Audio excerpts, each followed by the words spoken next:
Hi there, and welcome to Web Marketing That Works podcast, episode number 30. My name's Toby Jenkins, and today we're joined by Trevor Young, also known as the PR Warrior. Now, Trevor's had 20 plus years experience in the public relations industry, or as he calls it, the public relationships industry. And so it's a really interesting interview. We go into a lot of depth around how he separates the media into paid, earned, shared and owned, and it's a really interesting distinction, and increasingly so considering what's happening online and everything from the major publications, print, radio, TV, all the way through to your own website and blog. So I think there's a lot to be learned in today's show, and particularly Trevor dives into how do you get and craft stories and content to generate publicity for you in the traditionally understood public relations and media. So I think there was an enormous amount. I learned a heap from Trevor, and I'm really excited to have him explain that to our audience too. So I really hope you enjoy the show.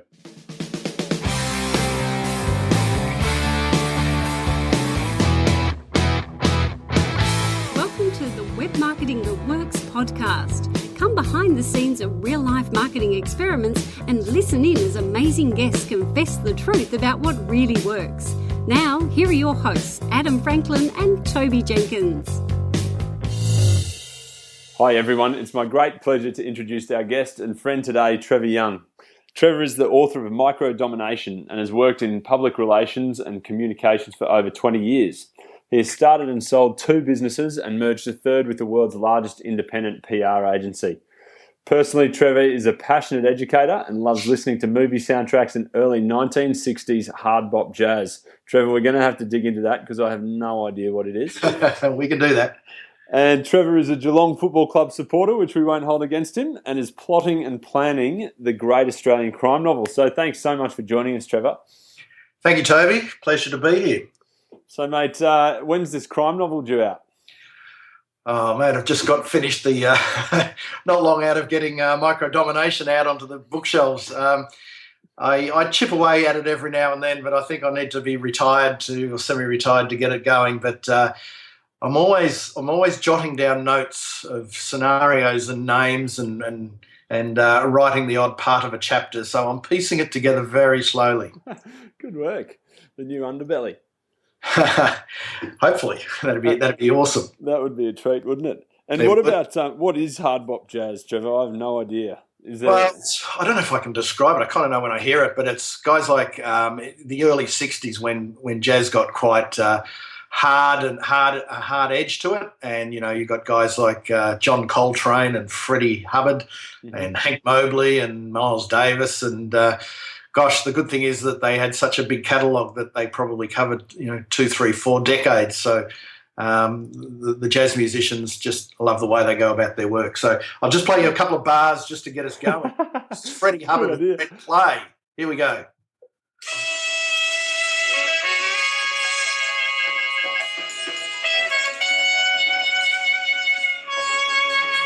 Okay, I think we might need to use that as our new introduction music, Trevor. I know. That's awesome. We just came under copyright there, so that's all good. But that's a song called Red Clay by Freddie Hubbard. Oh, good stuff. Well, thanks very much, Trevor. Thanks for the intro. I like it. I'll follow it up. So what's a day look like for you at the moment, mate? Yeah, a day can change, but it will certainly involve a lot of writing and lots of coffee and meetings and advisory work. But I've taken on, I guess, and what I wanted to do is have a portfolio approach to my work, and that means that I do get time for writing, which I write a lot and I blog, and I'm doing podcasts like this one. I'm mentoring and coaching and some social media teams in large companies. I'm doing presentations to PR teams, sometimes marketing, but often PR and comms, about where the world's going in terms of social and content, and then follow up with workshops for them. So I'm finding that really interesting. So very educational in that regard. And obviously on the Twitters often. So I'm always on Twitter and, so it's a combination of sort of consulting and coaching and speaking. So, every week or every other week I've probably got a speaking gig at a conference or a seminar. So there's the planning for that. So a lot of research, a lot of writing, and a lot of sort of coaching and educating. Oh, good stuff. And so what is the marketing philosophy then for you that sort of ties all that together? The philosophy is I've sort of got a philosophy I call the connected brand, and that's just how a brand, and that's whether you're an individual or a solopreneur, whether you're a large organisation or a smaller company, or a startup even. It's just how to better connect with the marketplace in today's hyper-networked environment, and that's about connecting with the people who really make a difference to you, the success of your business or your cause or your issue. If you're a non-profit, contribute to their lives in ways that are respectful and meaningful, and often that will be around content and events and that side of things. Cultivating the fans or the advocates, the supporters, enthusiasts of your brand and what it is you do and what you stand for, rather than always going out and getting new. Have a bit of a focus on the people who already are friends and supporters of your brand. And finally, collaboration and collaborating with other like-minded brands, whether they're a blogger or a power tweeter or they're a non-profit or anything else that is like minds but can help you reach a new audience and add value to them and to you and to the people who follow you. And then you can have a call to action and ask for the sale and ask for the subscriber and ask to vote for me and all of that sort of stuff, rather than go straight to the call to action. So I think that there's a lot to do to build relationships to add value before you start slamming people for signing up here or whatever. So building that relationship. So that's kind of a framework that I work towards, whether you're a large organisation or you're a thought leader and an individual.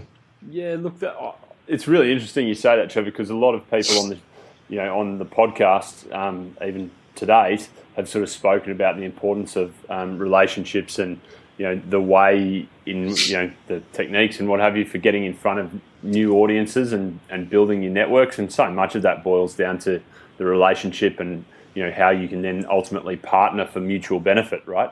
Yeah, absolutely. Oh, that's really cool. Thank you.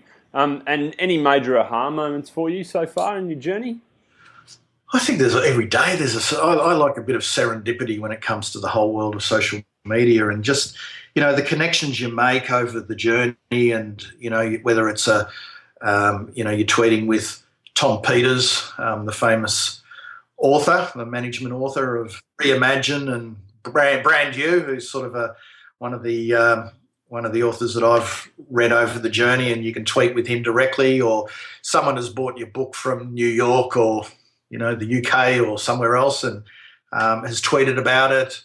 Those sorts of things I think are, they're micro sort of interactions, but they're like the realization or the aha moments that we do live in a pretty small world these days, given that we're all connected and the opportunities and benefits that come from that. So every day I see those little things along the way that really give me a buzz.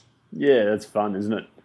We're certainly finding that even just with the book, now that it's been launched and just starting our journey along that process. So we're a little way behind you, Trevor, I think. But, you do get the odd nice comment or what have you on Twitter, and it is a real thrill. Or, if someone's connecting and asking a question even, it's nice to think that the work that you put out there means something to someone. But even something as simple as I'm starting to blog a bit on LinkedIn's blogging platform. And I put something up the other day, and by the next morning, 2,500 people had read it because it got picked up curated by LinkedIn's editors there. And so things like that. It's just the fact that you can be sitting at home and think, "Oh, I've got an idea," and you put it out there, and people, rightly or wrongly, go in and read it and comment on it and stuff like that. And that's, to see that happen really, really quickly is really interesting. Yeah, that's cool. So, that's a great example of something that's working well for you at the moment, Trevor. Is there anything, we do like to dive into sort of the good, the bad and the ugly in these podcasts. So is there anything else that's working for you at the moment? Yeah, I think it's a lot of the little things. I do like the LinkedIn and the coming together of LinkedIn across all its things. I've just started up a podcast called Reputation Revolution. So at least that's cracked into the new and noteworthy on iTunes pretty quickly, which is nice. And I know you guys cracked that pretty quickly as well, which is great. And I've done a LinkedIn group off that, which, in a couple of weeks has got sort of nearly 60 members, and not massive numbers, but I'm a bit more of the slow build and the quality of the getting the right people attracted to you and joining in that conversation, and probably a bit of a purist from that perspective. But I like the way LinkedIn's going and the platform that's kind of working for me. I've just sort of reorganised my blog, so I've got a blog called PR Warrior, and it's been on a typepad, and I've moved it across onto my own personal website, still prwarrior.com, and that's going really, really well, and really liking almost re-energising that has been a bit of fun as well, because when you've been doing the same thing for a little while, it's nice to sort of re-energise and reimagine your content that you've been working on and changing direction a little bit. Yeah, for sure. And okay, that's it's really nice to hear all those things, and I'll make sure that we put the links to those in the show notes as well. Anything that's not working, or that you've seen, if it's not you, the other people doing that you think it isn't working? I think one of the things that it's what I haven't done really. And I know you guys are really good at doing, and that's building your subscriber list. And I was very, I've been blogging since 2007, and it took me quite a few years to get into that, because I was sort of less about building the database and more about, getting the thoughts, ideas out there, and building that side of the brand, and then that leading to consulting work and speaking.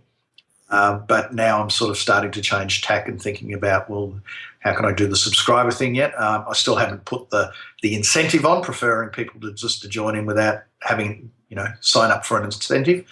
But I know that works, and as you guys have shown, and I just need to do it. So my bad is that it is my bad. I haven't done it yet. Yeah, right.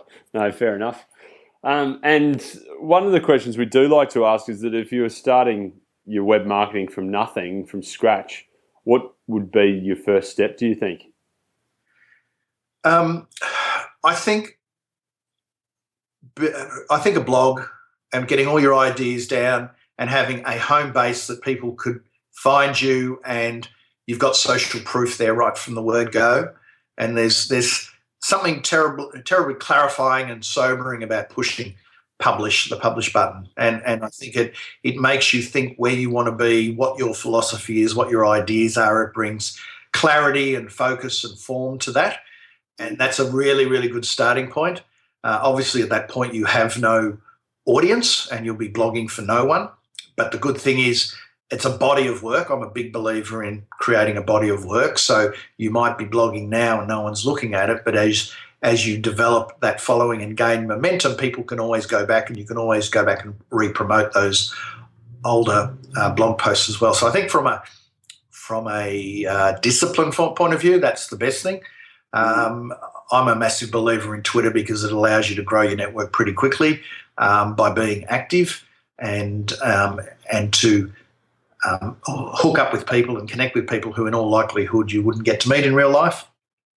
And so if I had a second choice, I'd go with Twitter as well. So the Twitter blogging combo.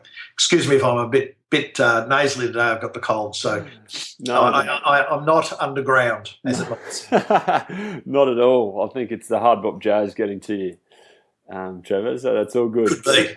So look, let's jump into, you've had a long career in PR and communications, and we were just talking just before we hit the record button in terms of what is PR, and you had an interesting sort of take on that. So I'll ask you the question: what is PR to you? I define PR today as public relationships, actually. But the general view of PR, and it tends to be propagated by the media because the media think it's all about them, is that it's editorial. Get us some free PR. Well, you don't get PR, and it's not free. This is PRable. No, it's not. PR is not getting your name in the papers or on TV or on radio. Now, it's a part of it, and that part of PR is called media relations. with a emphasis on relations, building relationships with journalists. And so PR is often about building relationships with influential people and getting other people talking about you in a positive way. And that can be a journalist, obviously, as an influencer. Today, an influencer could be someone on Twitter. It's everyone, really, a podcaster, a blogger. But some organisations, it might be more effective for them to sit down and have a coffee with the right person around an issue than go to the Financial Review and get an article written. And so it can be very, it's strategic communication. So leading with communications first, but it's really to build relationships with the people who matter the most to the success of your business, your cause, or your issue, which is a phrase that I mentioned earlier. And it's just that today the tactics have changed a lot. Now, yes, there are, media relations and publicity is incredibly important, and it's one part of what a PR person will do. But as you can suspect now, that's not all they do. So, needing to specialise, if media is really important to you, then it might be worth going to someone who just specialises in that. But if you want to have a more strategic program in place that might include speaking engagements and influencer briefings and those types of things, then you'd probably need a more strategic communications professional to help you with that. And I guess now, the way I look at it with technology, it's actually PR is in an interesting crossroads. I see the glass as half full, others see it as half empty. It's probably the best time to be in PR if you want to move with the times and understand the whole content play and Twitter and Facebook and everything, or it's the worst time if you don't want to learn that stuff. You might even say that more broadly of business, I think. Oh, absolutely. It's, and there are a lot of people who've got habits, and PR, the bad habit of PR is to control the message and to keep the CEO in the shadows of the boardroom and that type of thing. And to me, that's not PR, because you're not, you actually don't control the message. And, the moment you put out a press release, you've lost control of that. But at least if you're creating your own content, and you've got what's called your owned media, then that puts you in a much better position. So, I mean, when I first started in PR, I was writing newsletters and doing videos, and that's no different than today, but it's just the newsletter today we can put out in real time. It's called a blog, and newsletter of, 10, 15 years ago was every 3 months, and you had to print it and distribute it, and videos cost $60,000, not, $500. And so that's same, and probably the only other big thing in the earlier days was that you were tending to write about yourself and your company, and today it's all about writing for your audience. Yeah, I mean, I am a huge believer in writing for your audience and trying to help your customers first and be useful first, and some of those sorts of philosophies. But I just wanted to touch back on your points you just made about owned media. Yeah. Just for our listeners, just to clarify, what's owned media? Well, owned media is what you control. So your website, your blog, if you put up a podcast and videos, that type of thing. The acronym's PSO. So there's paid, earned, shared, and owned. So paid is obviously, paying to get your message out through a Facebook, for example, and banner ads, etc. The earned is you've got no control over that, but you've earned the right. So if people are like a journalist, so you need to earn that story with the journalist. So you're pitching it, but you still need to earn it.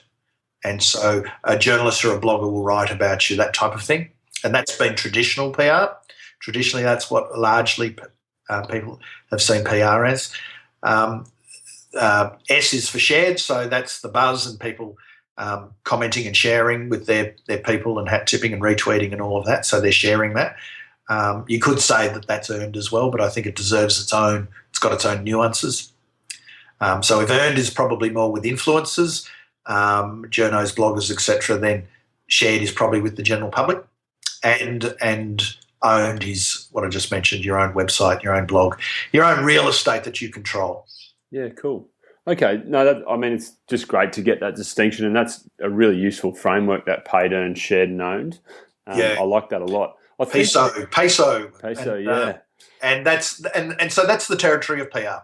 And Yeah. they deal across all of those aspects today, Yep. whereas days gone by it would have been very much focused on the earned.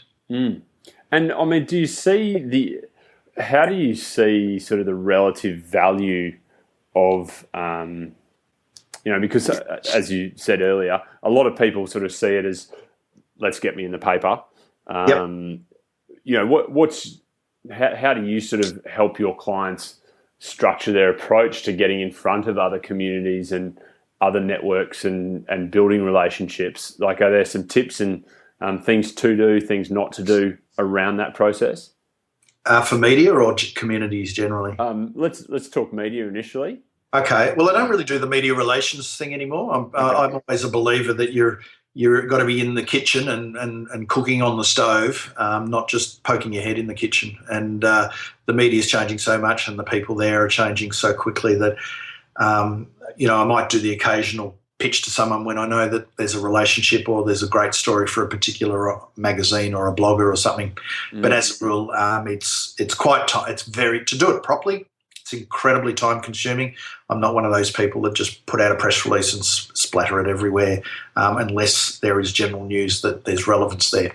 Yeah. Sorry, just to that point, I mean, would you suggest that if someone was approaching if they had, say, a couple of publications in mind or what have you, they would tailor the release or the connection or the content to that particular publication? Yeah, in 95% of cases. I mean, very few people have got news that's relevant. You can put it out on the wire and hit all the chiefs of staff. Now, there's times when that is of relevance, like there's been a report, or you want to comment on a government report and it's about a utility such as electricity, or you're a public company and you have to put it out there in terms of results. So there's times when there is news that's general, and, a large part of my life I've been doing that. But that's the big public stuff that you see. But as a rule with companies, they'll be in an industry, so there'll be their trade journal, there'll be the bloggers around that. You've got to start small and then maybe you move up into the business pages. But sometimes, just to try straight into the Fin Review if you're a business, geez, you might lack it, but with a good story. But, it's quite difficult, and sometimes there's a bit of luck involved. I mean, I remember pitching one client. It was a technology client. They had great software, world-class, all of that. Tried not to use words such as revolutionise and I shouldn't even say the word world-class. Journos, and particularly tech journos, hate the jargon because it never is revolutionary. But be that as may, I was pitching to the small business writer at, I think it was actually the Herald Sun, and my client was in those profile type situations. There's no news, so it could go 6 months down the track, it could go 8 months down the track, or it could go to tomorrow. Yep. So there's no kind of time lock on it really, unless you've just signed this massive deal. So usually there's no news. It's a bit more feature-ish. And on this occasion, my client was very heavily pregnant. And I said, well, you've only got a 2-week window to talk to her, because otherwise she's having a baby and she'll be off on maternity leave. And they said, oh, we love pregnant entrepreneurs, let's put her in there. We had it straight away, but that's what's called a little bit of luck. But as a general rule, you can pitch those big stories, or those profile type things, but be aware that it might take a while because they'll have a backlog of them. I think my theory today is that, yes, the media is still very important, and yes, if you're pitching them, have a really good story, know what you're on about, know what that person writes, know what their likes and their dislikes are and what their audience is all about, and then tailor something to them specific that's just to them, and give it your best shot, and work with them. The good journos will work with you. They might say, listen, that's not right, but we could probably go this way. And that's where a PR professional is quite good, is that they'll know how to change and how to work with the journalist to get a better story if there's one there. But if you become the media, you are the media, you want to be a thought leader, or as an owner of a business or a solopreneur, you put your own content out and you build your own audience, they'll find you. Now, I guess if I use myself as an example, I used to, I ran co-founded and co-ran a quite a large PR firm that was doing some really interesting things. So we got noticed by the trades in the advertising and marketing world, and we'd do the odd article and maybe the column piece and quotes for stories.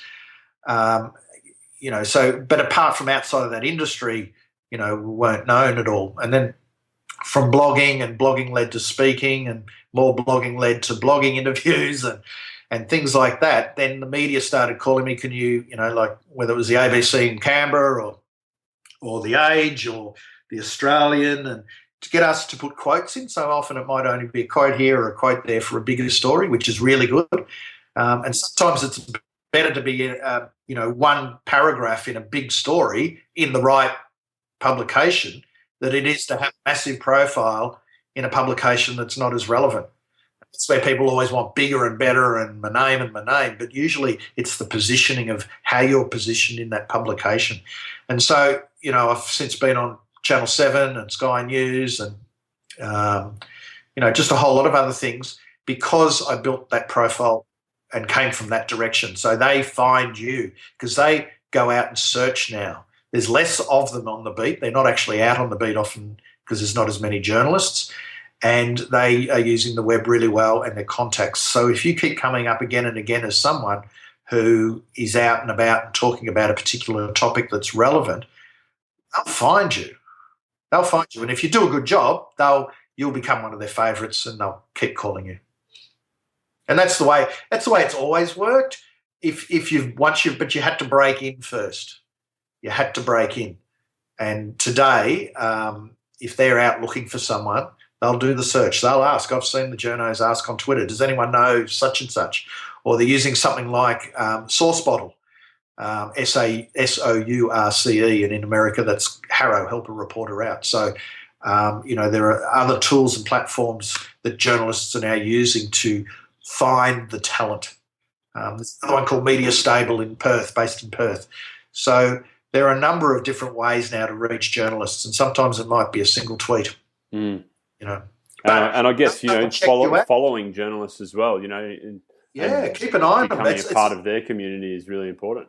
That is 110% right. You become part of their community. You add value to them. That's when you're in a particular industry or discipline or profession, and there's only so many journalists covering that. But to get coverage, the work starts well and truly in advance. Yeah. The relationships you build. But the good thing about having your own content and being out there is that when your name pops up and they go and check you out, that they know that they're comfortable, you know what they're talking about. And if it's one thing a journalist wants when they get a quote or an interview, they want to make sure that you're good talent, as they say. Yeah. It's a great way of looking at it, and a great way to build up your credentials too, isn't it, Trevor? So really appreciate that. Would you have any really pro tips in terms of that particular angle for advanced listeners and stuff out there? So people wanting to get coverage, or I think it's starting small sometimes, not trying to go hit it out of the park first time. And so again, it's going to vary a lot depending on your industry, but it is a matter of to bloggers and now there's this what we call hybrid publications. And so you think of it's not just your solo blogger, but it is essentially a blog. So in Australia, you look at a Mumbrella or a TechCrunch in America or a Huffington Post. They're kind of these hybrids where they haven't got – they're often run by journalists or, people who are very media savvy with a journalism background, but they haven't got the legacy of having to put out a printed version, so they can be quicker. And so they're digitally savvy. They understand the keywords. They understand social. They understand headlines, all of that. Yet they're still a blog. They've sort of got a digital heart. They're just really big blogs, aren't they, essentially? Yeah, they've got journalistic sort of discipline as well. And so they tend to be quite lean machines, and they're after content all the time because it's hard to fill, because there is no deadline. The deadline's ongoing. You need to be doing this all the time. It's never ending, this cycle of content. And to me, that's the sweet spot, because they're after content. They want good performers, good thought leaders, people who can add value. Sometimes they might interview you, other times they'll take your opinion piece. But I think that's a good way of starting off and getting your runs on the board with those type within your industry. And plus bloggers, people who are, maybe doing podcasting in that particular industry and working with those ones. There might not be anyone who's suitable, but at least understanding the play and the landscape where you operate in, and you build up from there. There's a great example of, I used to work at a major PR firm called Edelman, and I don't think anyone told me, but I read about it, that they, at one point, they had a good story, good client, everything about it was good, and they thought it would get media coverage for sure. And sometimes you feel, you know it better than the journal. That sounds weird, but you know this story would get up in that publication, but the journo can't see it, or the editor can't see it from your perspective, and you just agree to disagree. And it was a good yarn, but they just could not get it up anywhere. So they dropped right back to, the local. I don't think it was local press, but it was more bloggers and the hybrids, the smaller hybrids, and built up. And then the media came calling, because the buzz was there and people were talking about it. So then it became more mainstream. And I think there's a really, really, really good lesson in that. Start small. Might be in hard copy, but it might be your local newspaper. It might be, those sorts of things. And start small, very specific. Get your runs on the board. Promote that up. Build it up. Build, layer upon layer. Yep. I've heard it called, is it called passing it up the chain or something like that? In media terms, or I haven't heard of that phrase, but that sounds like it could be it. I mean, it's definitely a good strategy, and it's building your foundations rather than trying to go for the big hit and getting knocked out and not getting through. Oh, that's awesome. Thanks, Trevor. I think that's a really good insight in terms of checking out some of those hybrids. Are there any others who would you say are the hybrids in Australia? I mean, TechCrunch and Huffington Post are huge, obviously, overseas, and I mean they. Yeah, well, I think locally, there's a lot, and I probably read them all the time now. I'm just trying to think of them. And certainly in my industry, Umbrella is certainly one in the advertising world. Business Insider, I would say. Smart Company, Startup Smart, those types, and then you get down into multi-author blogs like in businesses, Entourage, I think one up in Sydney. So there's a lot around. Some are smaller and almost more multi-author blogs. So think of it as your solo blogger. And to be honest, they are not journalists. So don't treat them like a journalist. They want experiences. They want different value. Often they're not professional. It's just part of what they do. They do it for passion. Then the next one up is probably a multi-author blog. Now that might be a multi-author blog today. Is I look at someone like Jeff Bullis, who's Sydney-based, fantastic blog, audience in the millions, global micro brand. Now Jeff's now at a point, I was looking at it last night, and he's got a lot of other people writing for him as well. So same with ProBlogger.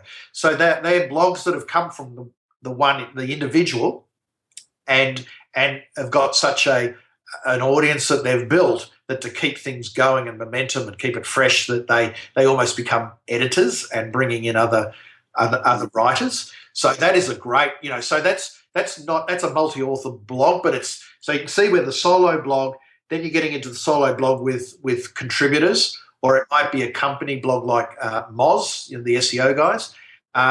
They're a pretty big blog in their space in internet marketing, but they also, as a company, but they also bring in other people to write for them as well, which is interesting. And then you've got the multi-author blogs, and then you're getting more of those hybrids, and then you're starting to get into industry publications that have online versions, and then you're starting to get into the big guys. So it is that progression, and it will depend on your industry. But it's a good way to stand back, look strategically, but again, it'll come down to your story and your content. And if it's all about you and you've won this award and you've done this, that, and the other, whether you blog about it, no one's going to read it. If you try and pitch it in, no one really cares. So the content and the story still are critical. Yeah. Oh, that's really cool. Well, thanks, Trevor. Really appreciate the insights there. I mean, you've gone really deep into that topic, so I think that's really useful. 15 minutes, on that particular topic, which is unreal. Thank you. So, in terms of sort of learning from others, who do you keep tabs on? Who do you watch? Either in person, books, blogs, presentations. I do a lot. Yeah. I've got an ever-growing, and I'm always on the lookout for new talent and emerging talent, whether locally or overseas. There's a couple of ones I like. I mean, someone that we both like and who wrote the foreword for your book was David Meerman Scott, The New Rules of Marketing PR. So I've gone to David's masterclasses. I've interviewed him. I've read his books, all of his books. I just like he's in my worldview. We think very much alike. I'm really liking the Content Marketing Institute guys. That's just really great content. Jay Baer is doing amazing things. Mitch Joel, I've always loved. On the newer front, there's a guy called Mark Masters from the ID Group. He comes from Dorset, I think it is, just about an hour and a half or so out of London, and just writing an amazing blog and interviewing a lot of the big guns in content marketing and getting a lot out of that. I think he's doing some good stuff. Locally, I really like Dion Liu, who's curates some amazing content on Twitter. And as a content curator, she's just really good in terms of social media at a high level, governance, plus digital where it's going for the enterprise. So I try and mix it up as much as possible. And so the stalwarts are there all the time, but I certainly like seeing the up and comers as well. Yeah, that's cool. Sorry, how do you spell? Was it Dion? Dion, as in Dion Warwick, Dionnne, Lou, Lew. She's got a book coming out very shortly through Wiley called The Social Executive. Oh, okay, cool. Oh well, that's a good one to keep an eye out for. That's awesome. Oh well, thanks very much, Trevor. And any sort of closing thoughts or final piece of advice? What my advice has always been a couple of things. If it's whether you're the individual or not, you are the media company, you are the media channel, and that's the greatest opportunity for business and thought leaders today. It takes time and takes effort to do, but certainly I think thinking strategically of what you want to stand for and what you do stand for and what you want to get out in the marketplace is incredibly important. So take a bit of time in planning that and then actually executing and doing. And it's not one big thing, but lots of little things on a day-to-day basis. Gotcha. That's great. Thanks, Trevor. And how do people connect with you then? I'm on Twitter at Trevor Young, and my blog is prwarrior.com. That will get you to my PR Warrior blog, where I blog mainly about thought leadership, personal branding, using social media and content marketing. My more business-focused blog is called The Connected Brand, and it is just Google The Connected Brand Trevor Young and I'll come up on that one. Awesome. Well, thank you so much, Trevor. Really appreciate your time and the insights there. That's just been unreal. So I really appreciate you joining us on the show. No problem, Toby. Thanks for the time and good luck with the book. Thank you, mate. Cheers. Cheers. I really hope you enjoyed the interview with Trevor. As always, please download the 33 free web marketing templates if you're keen to. Jump on over to bluewiremedia.com.au/book to get access to those. Thanks so much again.